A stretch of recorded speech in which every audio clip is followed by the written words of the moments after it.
নমস্কার। সাহিত্যের মণিমাণিক্যগুলি অনুষ্ঠানে গল্প বলার কথক ঠাকুর অডিও বুক ইউটিউব চ্যানেলে আজ শোনাব আমাদের প্রাণের লেখক বিভূতিভূষণ বন্দ্যোপাধ্যায় রচিত ছোট গল্প পথিকের বন্ধু।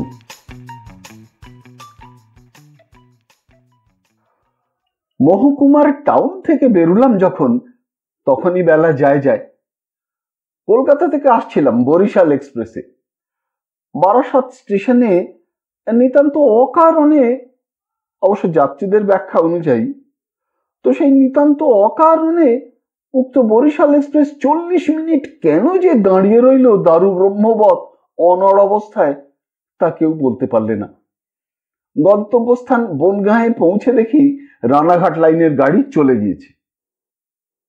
বেলার দিকে চাইলাম, বেশ উঁচুতেই সূর্যদেব। লিচুতলা ক্লাবে খানিকটা বসে আড্ডা দিয়ে চা খেয়ে ধীরে সুস্থে হেঁটে গেলেও এই 5 মাইল পথ সন্ধ্যের আগেই অতিক্রম করতে পারা কঠিন হবে না। রামবাবু, শ্যামবাবু, যদু ও মধুবাবু সবাই বেলা 5টার সময় ক্লাবে বসে গল্প করছিলেন। আমায় দেখে বললেন, এই যে বিভূতি, এ সময় কোত্থেকে? আগে কলকাতা থেকে। বাড়ি যাবে? তো ট্রেনে গেলে না? ট্রেনটা ফেল হয়ে গেল, বরিশাল এক্সপ্রেস 40 মিনিট লেট। এসো এসো, খুব ভালো হয়েছে এক্সপ্রেস লেট হয়ে, বসো, চা খাও। তারপর গল্প গুজবে যার 12 আনাই পরনিন্দা, তাতেই সময় হু হু করে কেটে গিয়ে কখন যে গোধূলির পূর্ব মুহূর্ত উপস্থিত হয়েছে তা কিছু বলতে পারিনি। যেতে হবে এখনো অনেকটা রাস্তা। আর দেরি করলে পথেই অন্ধকার হয়ে যাবে। বৃষ্টিও আসতে পারে, কারণ বর্ষাকাল, শ্রাবণ মাস। বড় রাস্তায় উঠে সত্যিই দেখলাম আড্ডা দিতে গিয়ে সময়ের আন্দাজ বুঝতে পারিনি। তাড়াতাড়ি হাঁটতে লাগলাম। পশ্চিম আকাশে মেঘ করে আসছে। চাঁপা বেড়ে ছাড়িয়েছি, রাস্তায় জনমানব নেই। পথের দুপাশে ঘন জঙ্গলে পটপটির ফুল ফুটেছে, গন্ধ ভেসে আসছে জোলো বাতাসে। শেয়াল খসখস করে চলে গেল পাতার উপর দিয়ে। বিলিতি চটকা গাছের ডাল বেয়ে ঝুলে পড়েছে মাকাল লতা। কলকাতা থেকে হঠাৎ এসে বেশ লাগছে এই নির্জনতা। চাঁপা বেড়ের পুল ছাড়িয়ে কিছু দূর গিয়েছি, এমন সময় দেখি একটি লোক কাঁধে বাঁক নিয়ে আমার আগে আগে যাচ্ছে। আমার পায়ের শব্দে সে চমকে পিছন ফিরে আমার দিকে চাইল। ওকে এ পথে একা দেখে একটু আশ্চর্য হয়েছি। এ বনপথে এ সময় কেউ একা বড় একটা হাঁটে না। বললাম, কোথায় যাবি? আগে গোপালনগরে। বাঁকে কি রে? দই আছে। এত দই কি হবে? নিবারণ ময়রার বাড়ি বায়না আছে, তেনাদের বাড়ি আজ খাওয়ান দাওয়ান। তোদের বাড়ি কোথায়? দই আনছিস কোথা থেকে? আগে বেনাপোল থেকে। বলিস কি রে, এই 10 মাইল দূর থেকে দই আনছিস? হ্যাঁ, তুই দেরি করে ফেললি কেন? লোকটার কণ্ঠস্বরে মনে হয়েছিল ও আমাকে সঙ্গী হিসেবে পেয়ে বাঁচল এই সন্ধেবেলা।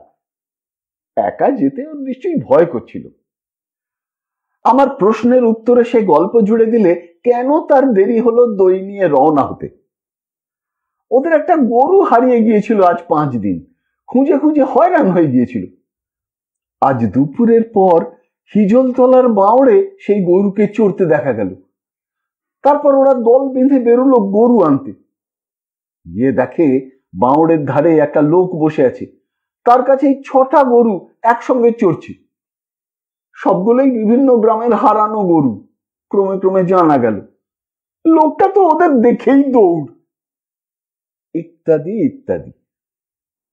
এইবার বেশ সন্ধে হয়ে এসেছে।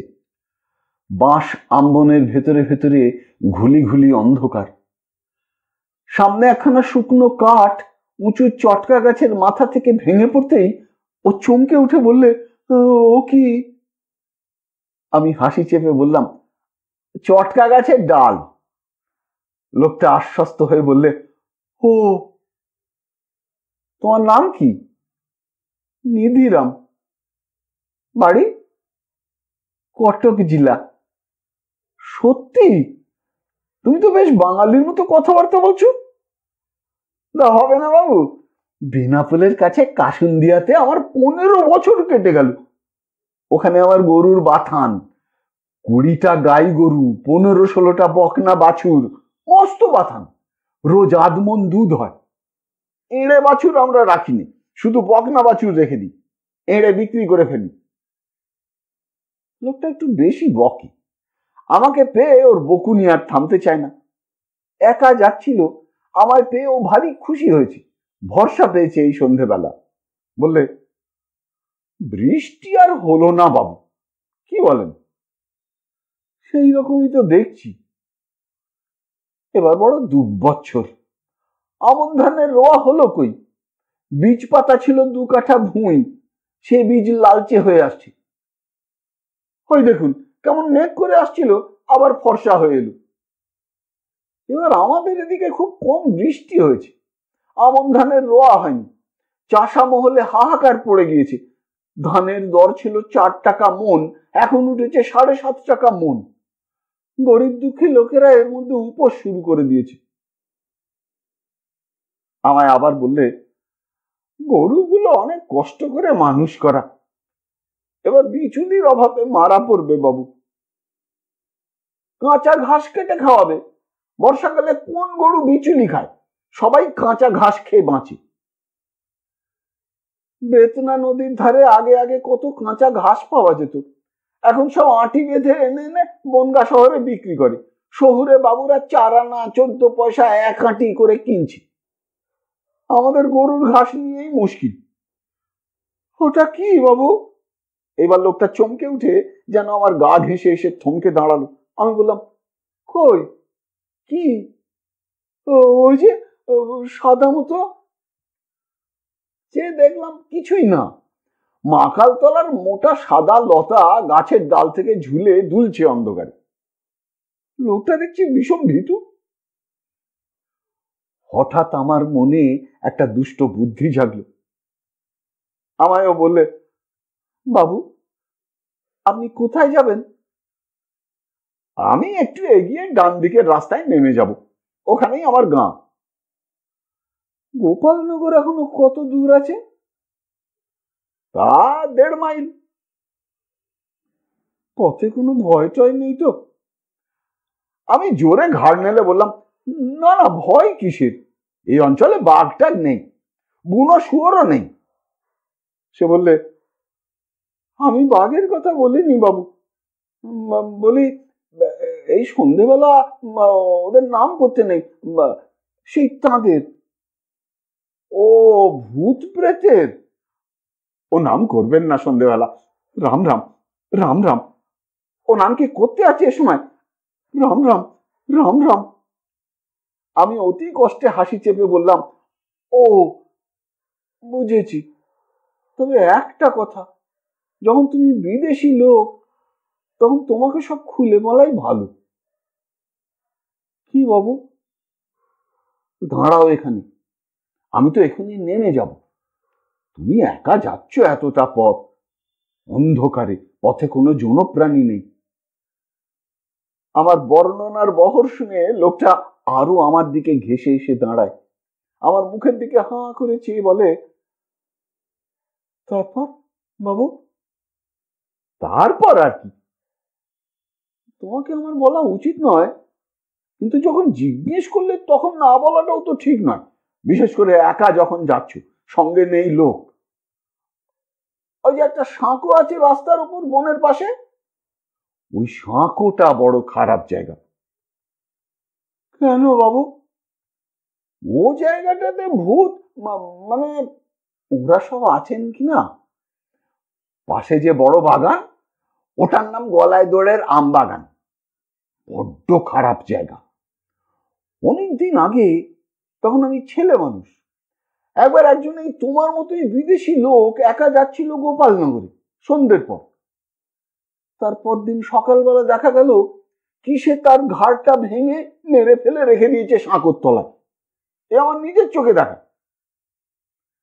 কথাটা তোমায় বলা উচিত নয়, তবে যখন জিজ্ঞেস করলে তখন চেপে রাখাও তো উচিত নয়।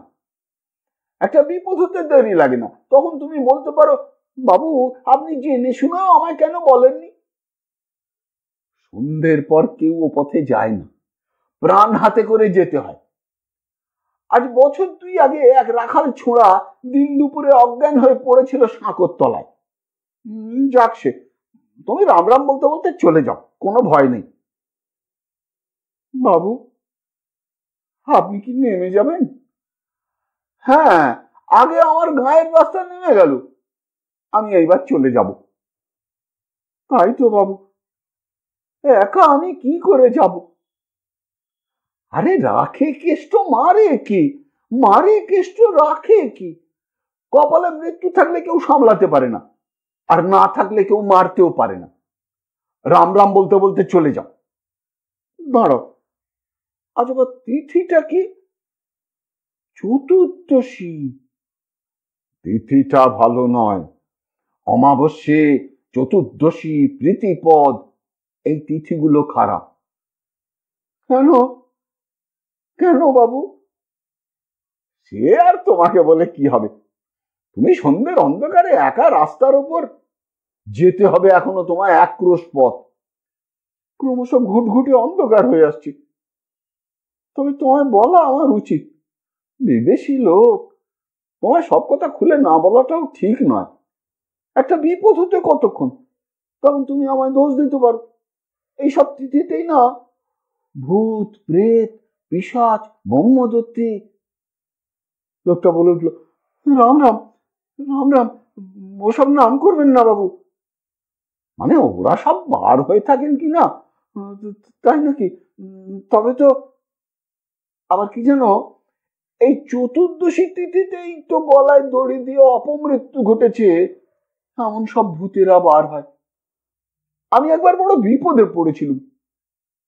লোকটা আড়ষ্ট সুরে বললে, কি বাবু? একটা শ্মশানের ধার দিয়ে সেবার যাচ্ছিলাম, সে ওই ভূত চতুর্দশী তিথি। দেখি যে অন্ধকারে গাছের ডাল থেকে কি যেন একটা ঝুলছে। কাছে গিয়ে দেখি একটা মেয়ে মানুষ গলায় দড়ি দিয়ে ঝুলছে, আর হে হে হে হে করে করে হাসছে। লোকটা আঁতকে উঠে বললে, কি সর্বনাশ! যাক, ওই আমার রাস্তা নেমে গেল, আমি চললাম এবার। যাও তুমি, একটু সাবধানে যাও, সাবধানের মার নেই। কথা না শেষ করেই আমি আমাদের গ্রামের পথে নেমে পড়লাম। ও কাঁদো কাঁদো সুরে বললে, বাবু আমাকে একটু এগিয়ে দিয়ে সাঁকোটা পার করে দেন যদি। আমি শিউরে বলে উঠি, আমি? আমার কম্য নয়, আমাকে তারপর এগিয়ে দেবে কি? বাবা রে, প্রাণ হাতে করে যাওয়া ওসব জায়গায়, হ্যাঁ কি আজ ভূত চতুর্দশী। রাম রাম রাম রাম রাম রাম। তুমি চলে যাও একটু জোর পায়, আবার রাস্তাও তো কম নয়, তোমাকে যেতেও হবে 1 মাইল 1.5 মাইল রাস্তা, আর এই অন্ধকার। আচ্ছা চলি, তুমি বিদেশি লোক, জিজ্ঞেস করলে তাই এত কথা বলা, নইলে কি দরকার ছিল? আমাদের রাস্তায় নেমে কয়েক পা মাত্র এগিয়েছি, লোকটা দেখি ডাকছে, বাবু বাবু, একটা কথা শুনুন, ও বাবু। পিছন ফিরে দেখি কাঁধের বাঁকটা একটি শিশু গাছের তলায় নামিয়ে দাঁড়িয়েছে। বললাম, কি? তৈগুলো নিয়ে আমি এখন কি করি বাবু?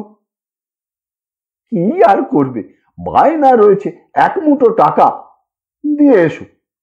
রাত হয়ে গিয়েছে, ওদের খাওয়ানো দাওয়ানোর সময় হলো। রাম রাম বলে এগিয়ে পড়ো, সাবধানে যেও। আর কোনো কথা না বলে আমি হন হন করে হাঁটতে আরম্ভ করলাম। ও শুনলাম আবার ডাকছে, ও বাবু, ও বাবু, শুনে যান না, একটা কথা, ও বাবু। দূর থেকে ওর গলার সুরটা যেন আর্তনাদের মতো শোনাচ্ছিল।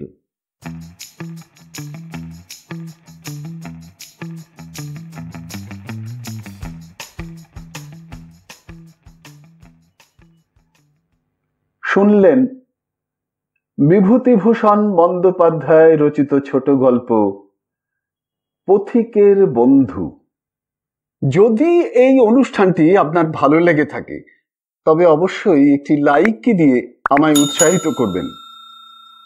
যারা এখনো আমার এই চ্যানেলটিকে সাবস্ক্রাইব করেননি তারা অবশ্যই সাবস্ক্রাইব বোতামটি টিপে চ্যানেলটিকে সাবস্ক্রাইব করে নেবেন এবং ভিডিওর কমেন্ট বক্সে আপনার মূল্যবান মতামত জানিয়ে চ্যানেলটিকে আরো এগিয়ে নিয়ে যেতে আমায় সাহায্য করবেন। ভালো থাকুন, পাশে থাকুন, সুস্থ থাকুন আর শুনতে থাকুন সাহিত্যের মণিমাণিক্যগুলি অনুষ্ঠানটি। নমস্কার।